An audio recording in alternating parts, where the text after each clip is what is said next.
Carrie Adams, and you're listening to Carrie's Connoisseurs, coming to you from Solid Gold Podcasts. Here we talk to the movers and shakers, the drinkers, the dreamers, and all the people who make it happen in the liquor and luxury industries from around the world. Well, hello everybody, and welcome to Carrie's Connoisseurs for today.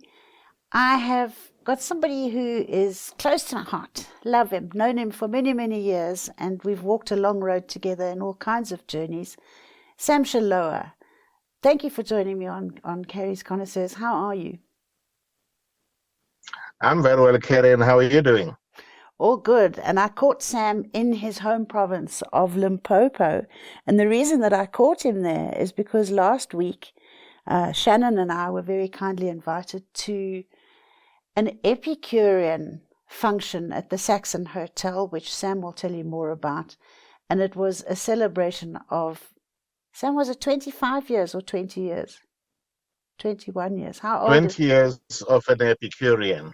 20 years of Epicurean, and we tasted some extraordinary wines, which we're going to get on to talking to you about. But in the meantime,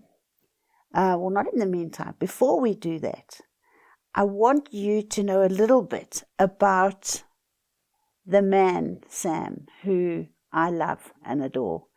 And Sam and another friend of his, also old friend of mine, and a few others got together a couple of years ago and decided that they wanted to make a wine, which is what Epicurean is. And Epicurean, of course, was an interesting choice of name because, as far as I know, Epicurus's ethics is a form of sort of hedonism, really, but we'll get on to that in a minute. Sam, the man, born in Olifantshoek in Limpopo province. We all knew him as a trailblazing premier of Gauteng for a couple of years. He also, I think, was a very, very instrumental part of the trade union movement in South Africa. He was one of the founder members of COPE political party. He doesn't really need an introduction, but he is a gorgeous man with a personality and a presence about him that everybody needs to know about. So, Sam, that's enough from me. You can go. Just start wherever you want to start and keep making as much reference to Epicurean and how you came from trade unionist to capitalist par excellence. I don't know about the capitalist par excellence. But just to say that, of course, I grew up in this rural part of Limpopo, and then around 1979, went to Johannesburg, sought some work, was in the trade union movement in different positions, and between 1991 to 93, I was the Deputy General Secretary. 1993 to 1999, I was the General Secretary of COSATU. And between 1999 and 2008, October, I was the Premier of Gauteng. But in the meantime, with some friends, we thought, there's an opportunity that arose for us to start a wine production, a wine label. And of course, we were then able to sit down with Johann Rupert for the Rupert stables, which had really been very kind to us. Yes. And we started producing a wine that we then called Epicurean, the first vintage being in 2003. And we were really going on nicely with a red, but every time we came across some friends who also like white wine, they would say to us, when are you going to do an Epicurean white? We said when we were ready. And in 2018, having gotten a good parcel of grapes, land, we thought, now this will also give us what we like about an Epicurean. So from 2018, we've also been producing a Epicurean white, if you like, but it's a Chardonnay, whereas the other one is what is colloquially known as a Bordeaux brand. Well, I don't know if you saw, but I posted a thing on social media, which I don't do particularly often, actually, because I'm not very good at it. And I like speaking to people rather than putting stuff on social media. But I was so taken by the 2018 Epicurean Chardonnay in Magnum that you served at that function last week, that I actually did post it as being my new death row wine. If I'm about to be executed, that's the one that I would like to drink before my execution. It's delicious, Sam. It really, really, really. So with the advent of Skulk Willem leaving Rupert and Rothschild, who is making your wine at this stage of the game? Yeah, let me just start by saying that, at Rupert and Rothschild, the agreement we have is firstly for use of their facilities, and secondly, their winemaker and or the staff that is really in the vinification part thereof. So in the cellar. So we have been working with Skulk, but I think 5 years before Skulk left, Yvonne Lester was more involved in that part of the Epicurean, and they now have a new wine master, colloquially just known as a JC, who has really been making the wine, and again, just like Skulk, is never imposing. He knows what he's doing. We make our input in terms of what grapes do we want. How do we maintain the style of Epicurean that we want? Because there are too many red wines, commonly known as Bordeaux blend, because they use some of the, as you would know, some of the various varietals that are found in Bordeaux. But you find that some of them, some are not consistent year to year. Our Epicurean is consistent year to year, save for a year variation, because climate, will always, make those things different. Well, so they've really been very good at that level. Yeah. We all, unfortunately, have to bow down to Mother Earth and the geographical and the climatic conditions that govern the quality of every vintage. But the thing that I loved last week, and as I say, it's been a long journey with very good friends.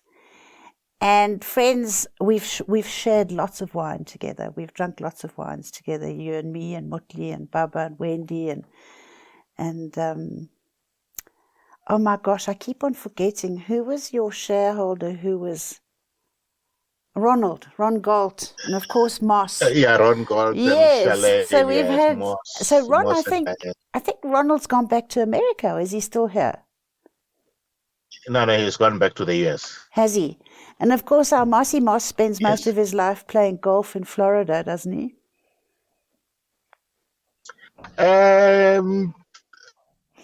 At face value, yes, but he is. He's such a politician. Just say yes.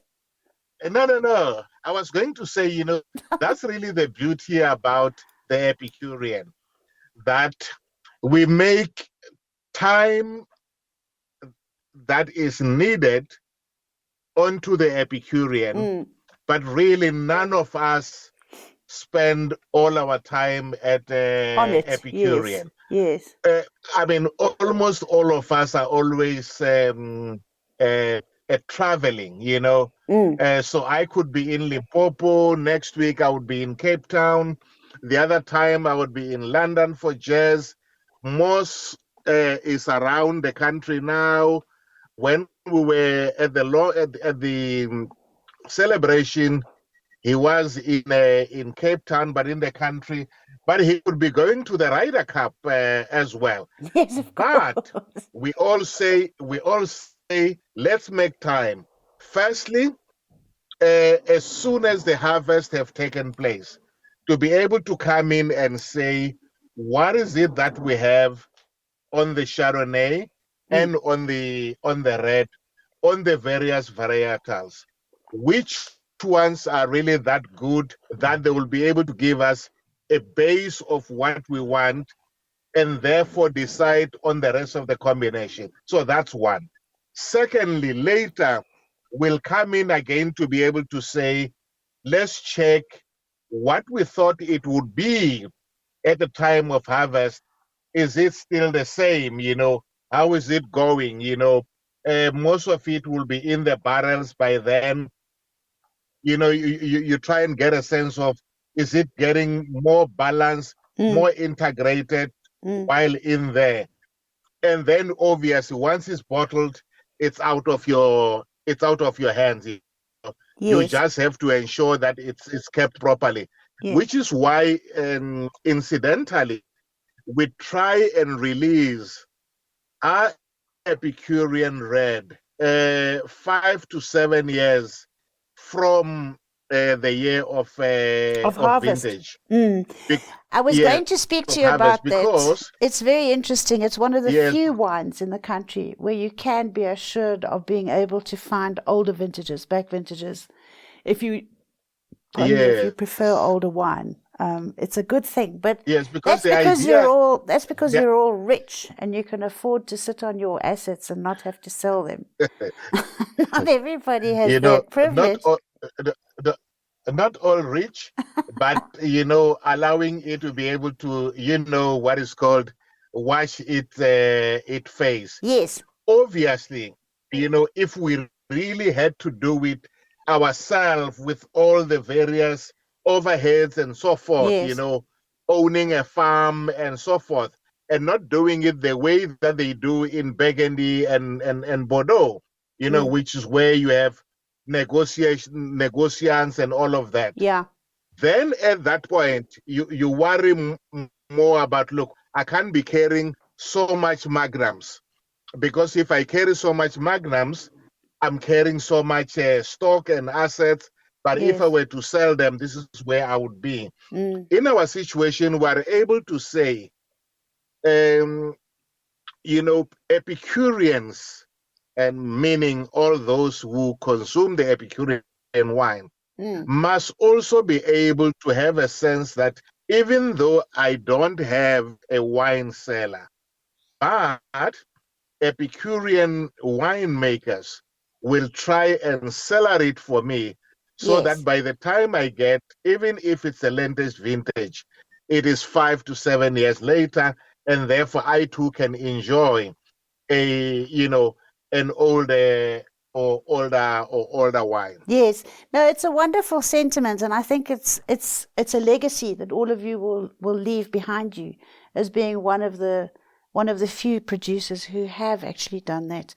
So, Sam, going back to the actual wine, which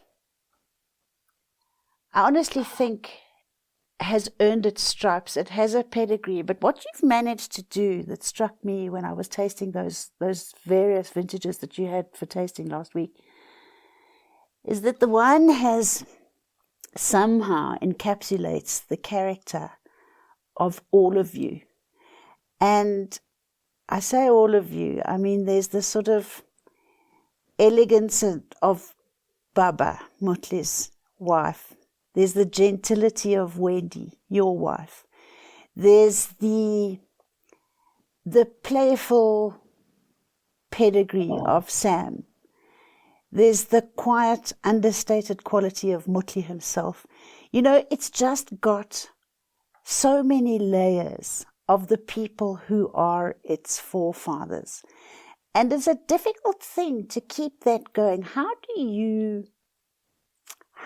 ensure that same stamp and signature every year when you don't make the wine?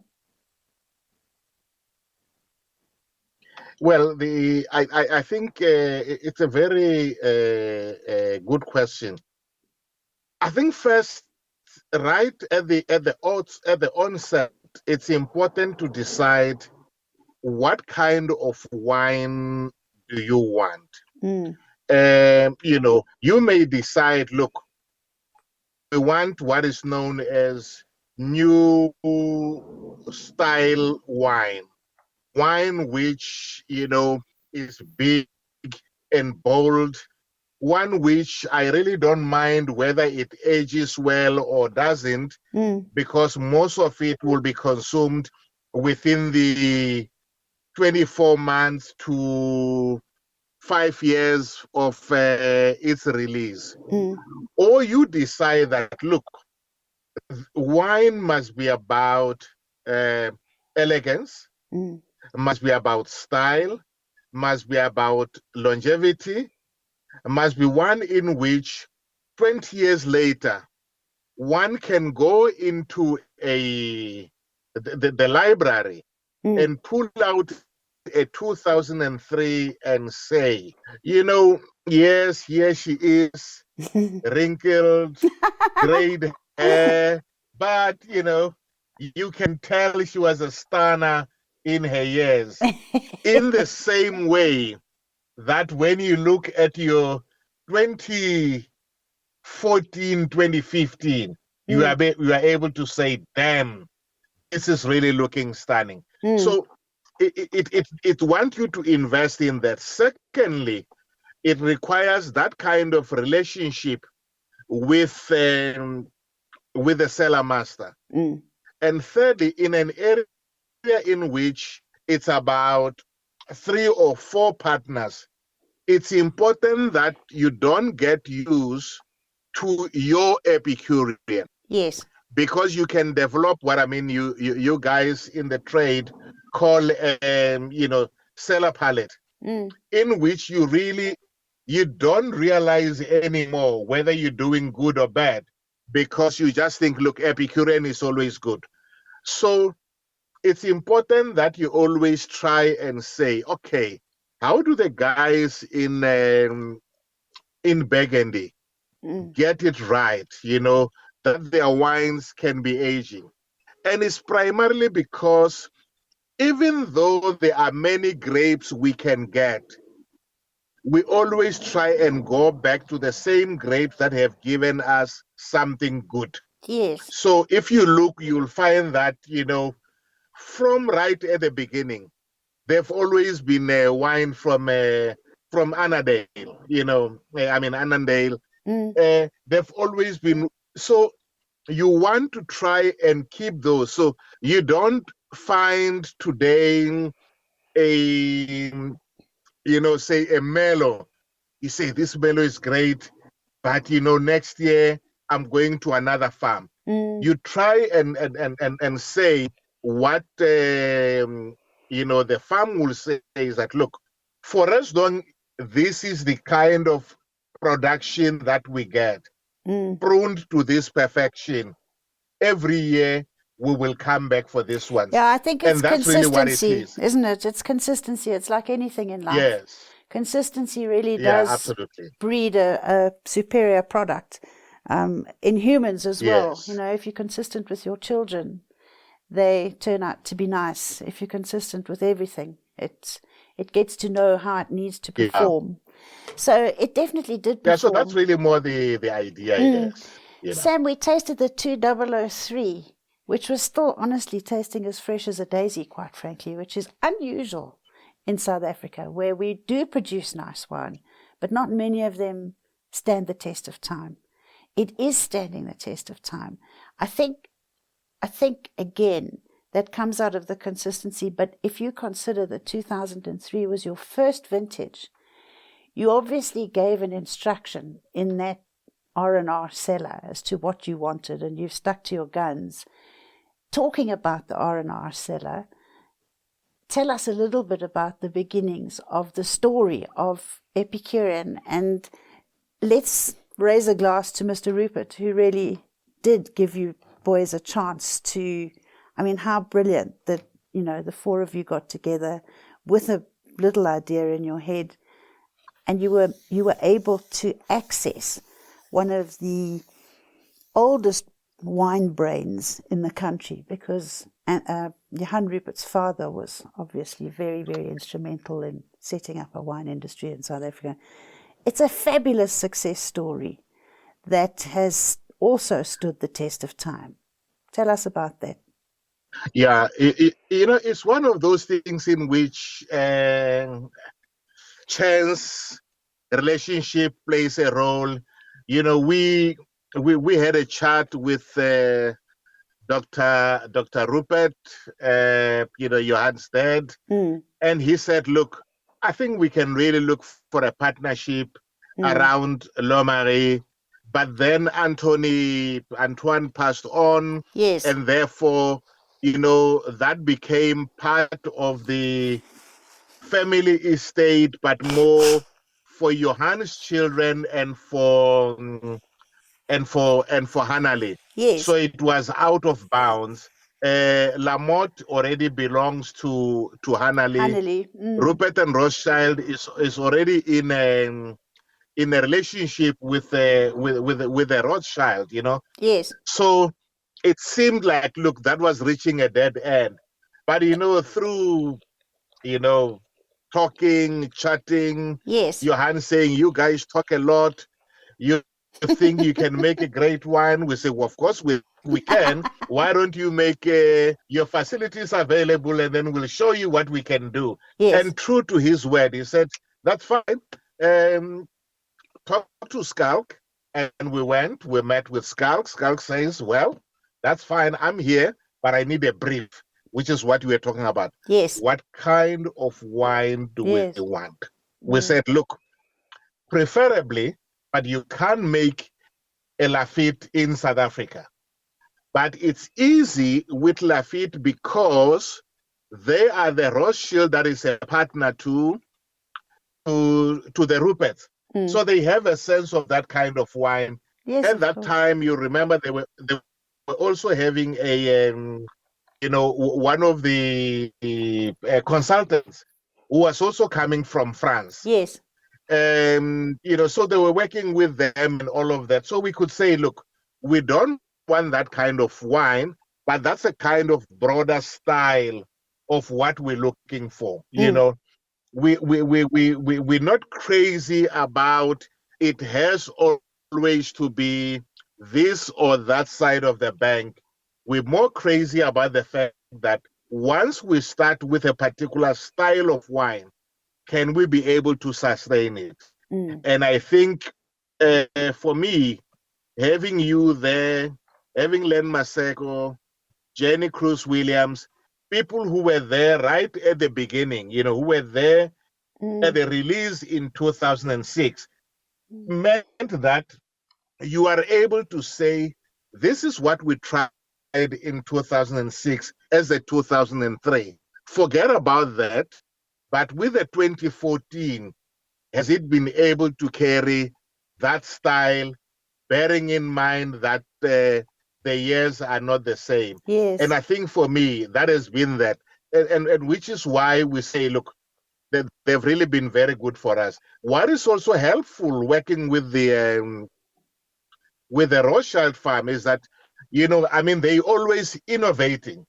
So whereas before you had to decide, okay, guys, we have to harvest by this particular period. Now you can harvest one portion of a bigger section of the vines this week and say the other one won't be ready for the next 2 weeks. So you can really pinpoint it to a day, a week, a month. And that really helps a lot, because we are into a situation where the climate, you can never know with it. So if it's not the fires, it is heavy rains, late, or sometimes dry. I mean, you remember for like 2 years we had a drought in the Western Cape. Of course, the drought is bad for grapes in general, But it's great for wines because it means that the vines get stressed. Yeah. And most of them go down searching for water. And then you get some of the best wines you can be able to produce, Yes. No, I do remember there was a paper put out by Yale, Harvard, or somebody about the 100 most successful people of all time. And there was only one single common denominator, and that was hardship. So hardship breeds brilliance. And it's just the same with vines. And I think that that's another one of your big attributes, is that you have always made sure that whether there was hardship or not, you just work a little bit harder in the cellar, you work a little bit harder at the blending, you do whatever you have to do to ensure that continued quality of Epicurean. And it is coming through, it's shining through loud and bright and white and clear. That there is, if you want consistency, go to Epicurean. It's on its way to what I call our sort of first growth status in South Africa. And there are a lot of facets that make up the first growth. It's fabulous, Sam. You've really done an amazing job. And as I said, together with it, dragged a lot of people along with you. And we've all had fun watching Epicurean grow into, from the sort of gawky baby, little adolescent, uncomfy, ungainly teenager. And it's now actually just becoming a very, very accomplished, dare we call it a Gen X? I don't know, Gen Z. What are they? The Gen Z. So how would Callum tell me? I hope it's not too politically correct. No, not so much. But no, thank you very much, Kerry. But maybe just one last thing I would want to say. I think what we have also not been afraid of doing as Epicureans or proprietors is from time to time to be able to bring people, whether it's yourself, Michael Frijon, talk to someone like Bea Strutham, yes, and say to them, here is the wine, what is your view about it? Because you need other critical voices, yes, some of which, none of them wish us bad. They are not going to say you are on the right path when they think, look, it's not going well. I go down in the history of time as being so brutal with winemakers and wine. If it's not good, it's simply really not nice, good. Yes. So, yes, but we also felt that, look, yes, like you said, Epicurus may be known more for hedonism, but in this instance, for us, Epicurus is really known for wanting us to be able to eat and drink with others. For dining alone, it's more like living the life of a wolf or a lion. Well, I was going to say, what's wrong with hedonism? We love hedonism. We should encourage it for everybody. It's so good. Sam Shilowa, I know. If you were going to be taken to a desert island for the next 2 years to be on your own, what would you put in your suitcase? You've got 1 hour to pack. Oh, I don't know. I mean, you mean as in, I don't know. I mean, just keep it clean. Keep it clean and tell me, what would you put in your suitcase? No. No. You're just going to have, few clothes for you to be able to wear there. Have some good swimwear. I think the rest, you can always be able to get there. It may cost you a little bit more money, but, it's always better to live like people in that particular area than try to carry. I mean, it's like me thinking, because I like the pap in Limpopo anymore, I might as well carry pap to, I don't know, some island. I would never do that. I'll say, look, when I'm here, I'm going to find out what is it that the people in the island of Vatulele like the most, and then adjust in that area. Okay. If they have more sardines, I live on sardines. So you would travel light? Always travel light. My wife always says we can't be packing some, because when we travel, I like to use trains. So you really can't be packing too much, because Yes. then I'll have to be carrying a lot of luggage going from one train to the other. Nothing is better traveling in Europe, because you just get into a train and then you are in gorgeous. the next town. And for anybody who doesn't know my beloved Sam Shilowa, he is no tiny fairy. Sam, how tall are you? 6'5", 6 foot. You're big, hey? More or less, yes. And he's big, so to try and fold Sam into a little compartment in a train, not that I think you're in the sort of economy class on the train, but you travel light. Would you take a bottle of wine? Not necessarily, depending on where you're going to, because like I'm saying, what's the point? You may go there with one bottle of wine.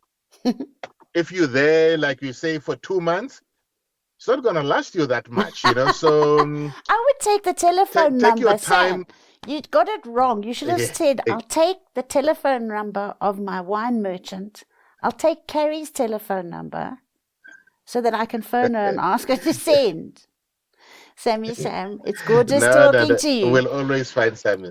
It was gorgeous talking to you. Thank you very much, Carrie. I'm so proud of you. I just think that you guys have really, really done an outstanding job of quietly producing one of the country's most beautiful wines.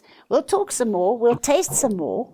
I want to be part of that disciplinary team that keeps you on track forever and ever for as long as I'm here. And thank you very, very much. Thank you very much, my darling. To all of you. Have a happy, happy afternoon. Thanks for joining me. I will. Thank you very much, Carrie. Bye.